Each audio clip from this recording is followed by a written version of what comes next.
रचनाएं हैं कालिदास त्रिवेदी की। कालिदास का समय 17वीं शताब्दी है। इनकी रचना कालिदास हजारा। दूसरी रचना है वार वधु विनोद। तीसरी रचना है राधा माधव बुद्ध मिलन। तीसरी रचना है। इसके बाद चंद्रशेखर वाजपेयी। चंद्रशेखर वाजपेयी का समय क्या है?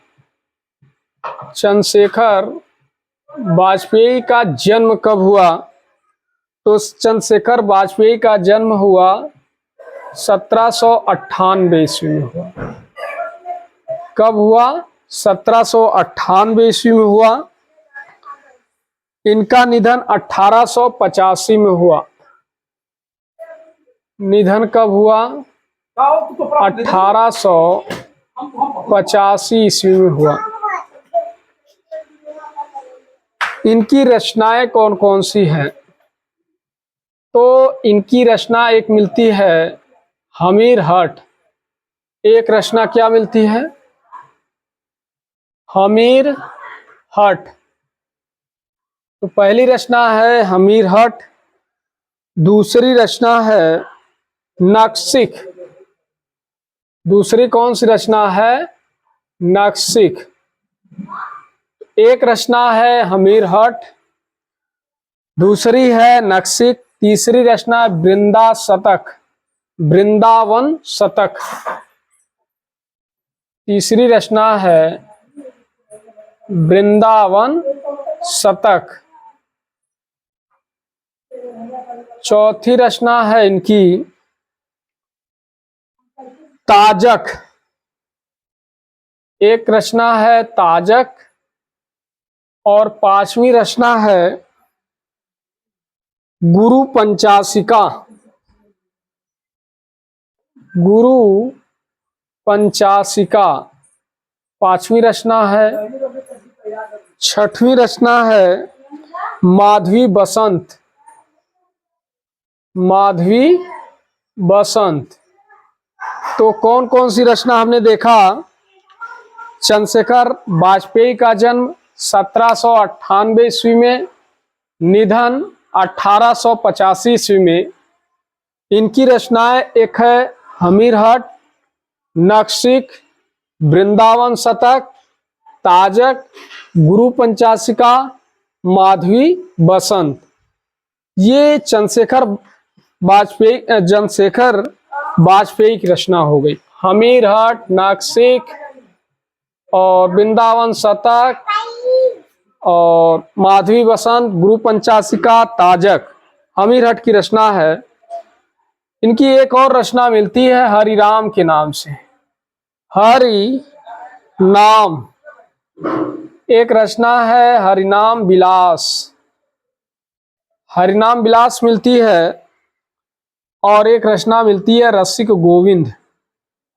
एक रचना कौन सी मिलती है? रसिक गोविंद। तो इस तरीके से 8 रचनाएं प्राप्त हुई। कौन कौन सी? हमीर हट, नक्सिक, वृंदावन शतक, गुरु पंचाशिका, ताजक और माधवी बसंत, रसिक गोविंद, हरिनाम विलास। ये इनकी रचनाएं हैं। इसके बाद अगले कवि जो हैं वो देख लेते हैं महाराम सिंह। महाराज राम सिंह कौन से कवि हैं? महाराज राम सिंह। महाराम राम सिंह का जीवन वृत्त अज्ञात है। केवल इनकी रचनाएं मिलती हैं। एक रचना इनकी है रस शिरोमणि। कौन सी रचना है? रस शिरोमणि। एक रचना मिलती है रस शिरोमणि, महाराज राम सिंह, रस शिरोमणि। और एक रचना मिलती है अलंकार दर्पण। एक रचना मिलती है इनकी अलंकार दर्पण। एक रचना है जुगल विलास। कौन सी रचना है? जुगल विलास। तो 3 रचनाएं हमने देखी, रस शिरोमणि, अलंकार दर्पण और जुगल विलास। ये 3 रचनाएं हैं महाराज राम सिंह की। और एक रनिवास मिलता है। क्या मिलता है? एक रचना रनिवास के नाम से मिलता है। किसके नाम से? रनिवास के नाम से मिलता है।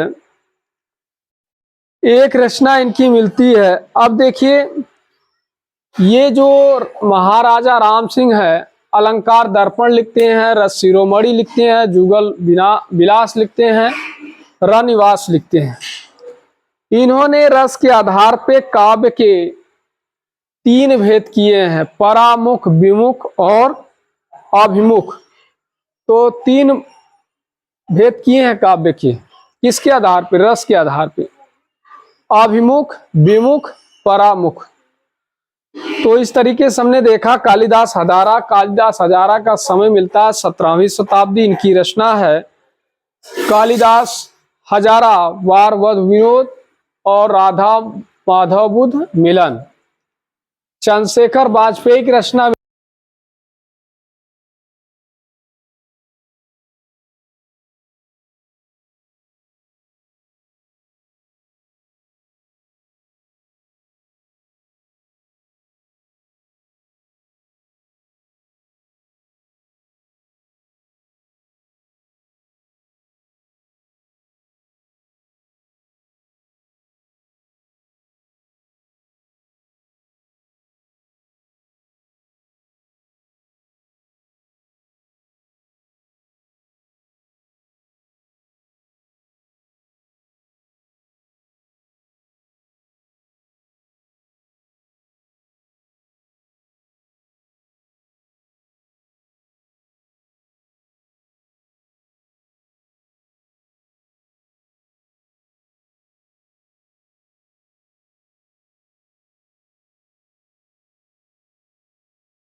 किसको देख रहे हैं? अमीरदास को देख रहे हैं।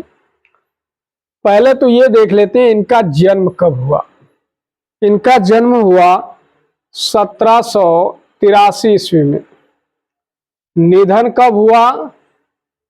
तो निधन का समय ये बताते हैं 1925 विक्रमी संवत है, तो 57 वर्ष घटाएंगे, ये बचेगा 8, ये बचेगा 11 वर्ष 6, ये बचेगा 800, यानी 1868 ईस्वी में इनका निधन हुआ। इनकी रचनाएं विलास के नाम से 2 मिलती हैं, एक ग्रीष्म विलास, एक दूषण उल्लास। तो उल्लास के नाम से एक रचना है, विलास के नाम से 2 रचनाएं हैं। विलास के नाम से 2 रचनाएं मिलती हैं, एक ही मिलती हैं नहीं, 2 रचनाएं मिलती हैं। एक ब्रज विलास सतसई मिला है। कौन सी रचना मिला है? एक ब्रज विलास सतसई मिला है। ब्रज विलास सतसई एक रचना मिलती है, ब्रज विलास सतसई। एक मिलता है ग्रीष्म विलास, एक मिलता है दूषण उल्लास, एक मिलता है वैध कल्पतरु, एक मिलता है वृत्त चंद्रोदय, एक मिलता है फाक पचीसी, एक मिलता है अमर प्रकाश, असंहिता प्रकाश, और एक मिलता है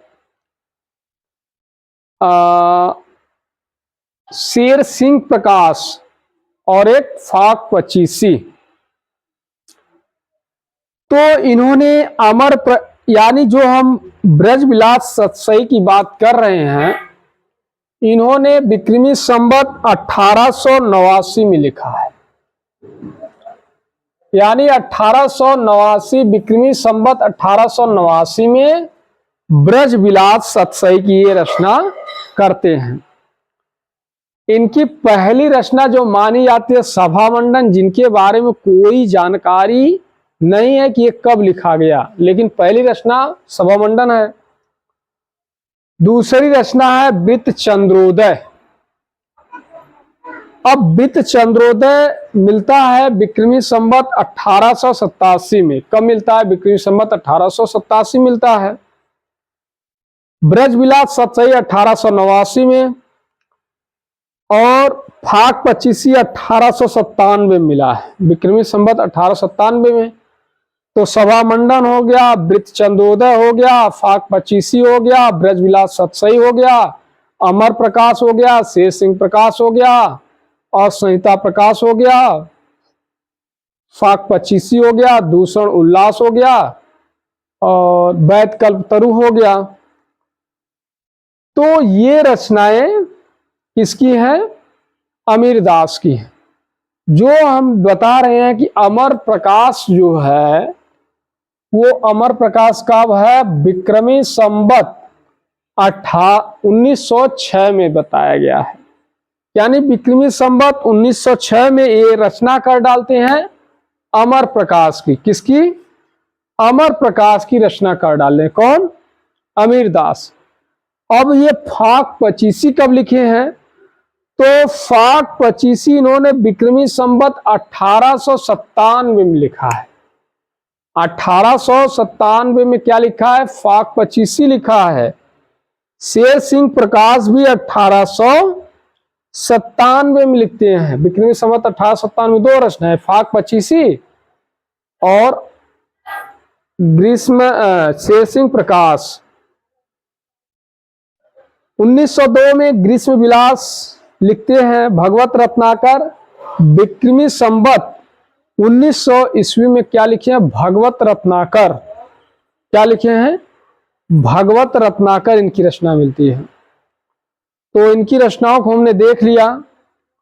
अब विश्वनाथ प्रसाद मिश्र, इनके बारे में क्या कहते हैं? कौन से कवि हैं? विश्वनाथ प्रसाद मिश्र। कौन से कवि देख रहे हैं? विश्वनाथ प्रसाद मिश्र। विश्वनाथ प्रसाद मिश्र की बात कर लें कि विश्वनाथ प्रसाद मिश्र क्या कहते हैं अमीरदास के बारे में। ये देख लें। विश्वनाथ प्रसाद मिश्र कहते हैं कि विषय वैविध्य की दृष्टि से रीत काल के सबसे बड़े आचार्य अमीरदास ठहरते हैं। कहते हैं विश्वनाथ प्रसाद मिश्र कि विषय वैविध्य की दृष्टि से रीत काल के सबसे बड़े कवि ठहरते हैं कौन? अमीरदास। फिर शुक्ल जी क्या कहते हैं? शुक्ल जी ये कहते हैं कि आचार्य भी हैं, भक्त भी हैं, कवि भी हैं। अमीरदास के बारे में क्या कहते हैं? ये आचार्य हैं, कवि हैं, भक्त हैं, तीनों हैं। राम स्वरूप चतुर्वेदी क्या कहते हैं कि अमीरदास के काव्य में रीति व भक्ति का अनूठा संयोग है। राम स्वरूप चतुर्वेदी यही कह रहे हैं। राम स्वरूप चतुर्वेदी यही कह रहे हैं कि अमीरदास के काव्य में रीति व भक्ति का अनूठा संयोग है। इसके बाद अब देखिए, अमीरदास को हमने देखा, इनकी रचनाएं कौन कौन सी हैं। तो अमीरदास की रचनाएं थी, अमीरदास का जन्म 1783 में हुआ, विक्रमी संवत 1925 में इनका निधन होता है, यानी 1868 में निधन हुआ। इनकी रचनाएं कौन कौन सी हैं? सभा मंडन है, ब्रजविलास सतसई है, वृत्त चंद्रोदय है, फाक पचीसी है, अमर प्रकाश है, शेर सिंह प्रकाश है, अश्व संहिता प्रकाश है, वैद्य कल्पतरु है, भगवत रत्नाकर है, और दूषण उल्लास है, और ग्रीष्म विलास है। ये अमीरदास की रचनाएं मिलती हैं। इसके बाद शुक्ल जी अमीरदास के बारे में ये कहते हैं कि ये कवि, आचार्य और भक्त तीनों थे। फिर विश्वनाथ प्रसाद मिश्र ये कहते हैं कि रीत काल के सबसे बड़े आचार्य कौन हैं? वो हैं कौन? हैं अमीरदास। और राम स्वरूप चतुर्वेदी कहते हैं कि अमीरदास के काव्य में क्या है? अमीरदास के काव्य में अनूठा संयोग मिलता है। अगले रचनाकार हैं पद्माकर। पद्माकर का जन्म कब हुआ ये हम देख लें। तो पद्माकर का जन्म हुआ 1753 ईस्वी में हुआ। पद्माकर का जन्म कब हुआ? पद्माकर का जन्म हुआ 1753 ईस्वी में हुआ। निधन 1833 ईस्वी में हुआ, यानी 1753 ईस्वी में इनका जन्म हुआ और 1833 में इनका निधन हुआ। कहाँ जन्म हुआ? सागर, मध्य प्रदेश में हुआ। इनके आश्रयदाता राजा कौन थे? तो दतिया नरेश महाराजा राम सिंह थे। कौन थे आश्रयदाता राजा? दतिया नरेश महाराजा राम सिंह हैं। सागर नरेश रघुराज अप्या हैं। जयपुर नरेश जगत सिंह हैं। उदयपुर नरेश भीम सिंह हैं। ग्वालियर नरेश दौलत राव सिंधिया हैं। तो कौन कौन से आश्रयदाता मिले? एक मिले जो है सागर नरेश रघुनाथ अप्या, दतिया नरेश महाराजा परीक्षित, जयपुर नरेश जगत सिंह, उदयपुर नरेश नरेश भीम सिंह, ग्वालियर नरेश दौलत राव सिंधिया। नागरी प्रचारणी सभा ने इनकी कौन कौन सी रचना मानी है? एक नागरी प्रचारणी सभा ने यह कहा है कि इनकी एक रचना है ईश्वर पचीसी। अनूपगिरी हिम्मत बहादुर बिरदावली एक रचना है। अनूपगिरी हिम्मत बहादुर बिरदावली, गंगा लहरी जगत विनोद और ईश्वर पचीसी। तो अनूपगिरी हिम्मत बहादुर बिरदावली, ईश्वर पचीसी, जगत विनोद, गंगा लहरी। जमुना लहरी, जमुना लहरी को यमुना लहरी कहते हैं। पद्माभरण एक रचना बताए हैं कि जगत विनोद, जिसे आप जगत विनोद है यमुना लहरी, जिसे जमुना लहरी के नाम से भी जानते हैं। पद्माभरण प्रबोध, पद्माभरण है प्रबोध पंचाशिका। इनकी रचना एक मिलती है प्रबोध पंचाशिका, पद्माभरण, जमुना लहरी, यमुना लहरी, गंगा लहरी और अनूपगिरी बिरदावली और अनूपगिरी हिम्मत बहादुर बिरदावली है। ध्यान रखिएगा कि इनकी रचना जो मिली है वो अनूपगिरी हिम्मत बहादुर बिरदावली। ईश्वर पचीसी, गंगा लहरी, जमुना लहरी या यमुना लहरी, पद्माभरण, प्रबोध पंचाशिका, जगत विनोद एक रचना मिलती है। इनकी एक और रचना मिलती है राजनीति, राम रसायन, लीलाहारी लीला। कौन कौन सी रचना है? एक रचना है राजनीति। अब इनकी रचना जो मिली है वो एक राजनीति के नाम से मिली है। किसके नाम से मिली है? राजनीति के नाम से मिली है। राम रसायन के नाम से मिलती है और लीलाहारी लीला के नाम से मिलती है। प्रताप सिंह बिरदावली के नाम से मिलती है। तो लीलाहारी लीला प्रताप सिंह बिरदावली और एक प्रबोध पंचाशिका पद्माभरण, अनूपगिरी हिम्मत बहादुर बिरदावली, ईश्वर पचीसी और ईश्वर पचीसी है, प्रबोध पंचाशिका है, पद्माभरण है, राम रसायन है, प्रताप सिंह बिरदावली है, लीलाहारी लीला है, राजनीति, राम रसायन, ये सब रचनाएं मिलती हैं। अब इनकी अन्य रचनाएं कौन कौन सी हैं? एक है अलीजा प्रकाश, अश्वमेध भाषा, कली पचीसी।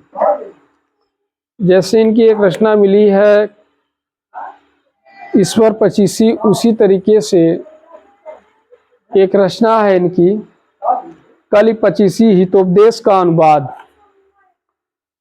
अब इनकी रचनाओं के बारे में विशेष तथ्य क्या था? तो विशेष तथ्य एक रचना हम देख लेते हैं, अनूपगिरी हिम्मत बहादुर बिरदावली। कौन सी रचना है? अनूपगिरी हिम्मत बहादुर बिरदावली। ये रचना हम देख लेते हैं कि अनूपगिरी हिम्मत बहादुर बिरदावली में इन्होंने क्या लिखा है। तो अनूपगिरी हिम्मत बहादुर में इन्होंने अनूपगिरी हिम्मत बहादुर की प्रशंसा की है। इसमें 211 छंद हैं। इसमें जो है कितने छंद हैं? 211 छंद हैं। खास बात यह है कि अनूपगिरी हिम्मत बहादुर की प्रशंसा, यानी इसकी प्रशंसा है किसकी है? हिम्मत बहादुर बिरदावली की। अनूपगिरी हिम्मत बहादुर बिरदावली में 211 छंद हैं। इनके संपादन किसने किया है? लाला भगवान दीन ने किया है। किसने किया है?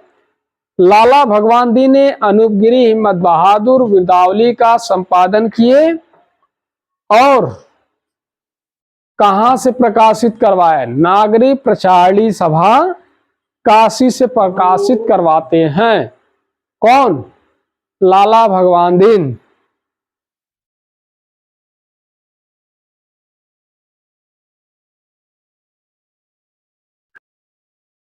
तो लाला भगवान दीन ने अनूपगिरी हिम्मत बहादुर बिरदावली का प्रकाशन करवाया। कहां से करवाया? नागरी प्रचारणी सभा से करवाया। इसमें 211 छंद हैं। इसके बाद जो इनकी दूसरी रचना थी वो थी लावनी छंद में है। ईश्वर पचीसी इनकी दूसरी रचना थी ईश्वर पचीसी। इसमें क्या मिलता है? 25 लावनी छंद है। 25 लावनी छंद है ईश्वर पचीसी में। इसमें वैराग्य का चित्रण मिलता है। अब देखिए, ईश्वर पचीसी में 25 लावनी छंद है। इसमें वैराग्य का चित्रण किया गया है। इसमें इन्होंने संत कवियों के समान सदुक्कड़ी भाषा का प्रयोग किया है, यानी संत कवियों के समान सदुक्कड़ी भाषा का प्रयोग किया है। इसका प्रकाशन कहाँ से हुआ? तो नागरी प्रचारणी सभा, नागरी प्रचारणी सभा काशी से हुआ। किसका? ईश्वरी पचीसी का। इसमें जो है संत कवियों के समान, जैसे संत कवि सदुक्कड़ी भाषा का प्रयोग करते थे वैसे ही ईश्वर पचीसी में सदुक्कड़ी भाषा का प्रयोग किया गया है। कितने लावनी छंद में है? 25 लावनी छंद में है। और अनूप गिरी हिम्मत बहादुर में कितने छंद हैं? 211 छंद में है। इसका संपादन किसने किया है? तो लाला भगवानदी ने संपादन किया अनूप गिरी हिम्मत बहादुर बिरदावली का, और इसे नागरी प्रचारणी सभा काशी से प्रकाशित भी करवाते हैं। कौन? लाला भगवानदीन। इसके बाद अगली जो रचना है इनकी वो है जगत विनोद। अगली रचना कौन सी मिलती है? जगत विनोद है। अब जगत विनोद के बारे में क्या विशेष तथ्य है? तो जगत विनोद के बारे में ये मिलता है कि ये रीति ग्रंथ है। जगत सिंह के आश्रय में रह के जगत सिंह की प्रशंसा जगत विनोद में करते हैं, यानी जगत सिंह के आश्रय में रह के रचना एक कर डालते हैं प्रताप पद्माकर, उसका नाम है जगत विनोद, और यह रीति ग्रंथ है। जगत विनोद कैसा है? रीति ग्रंथ है। जगत विनोद में 6 अध्याय हैं। कितने अध्याय हैं? 6 अध्याय हैं, जिन्हें प्रकरण कहा गया है। इसमें 731 छंद मिलते हैं।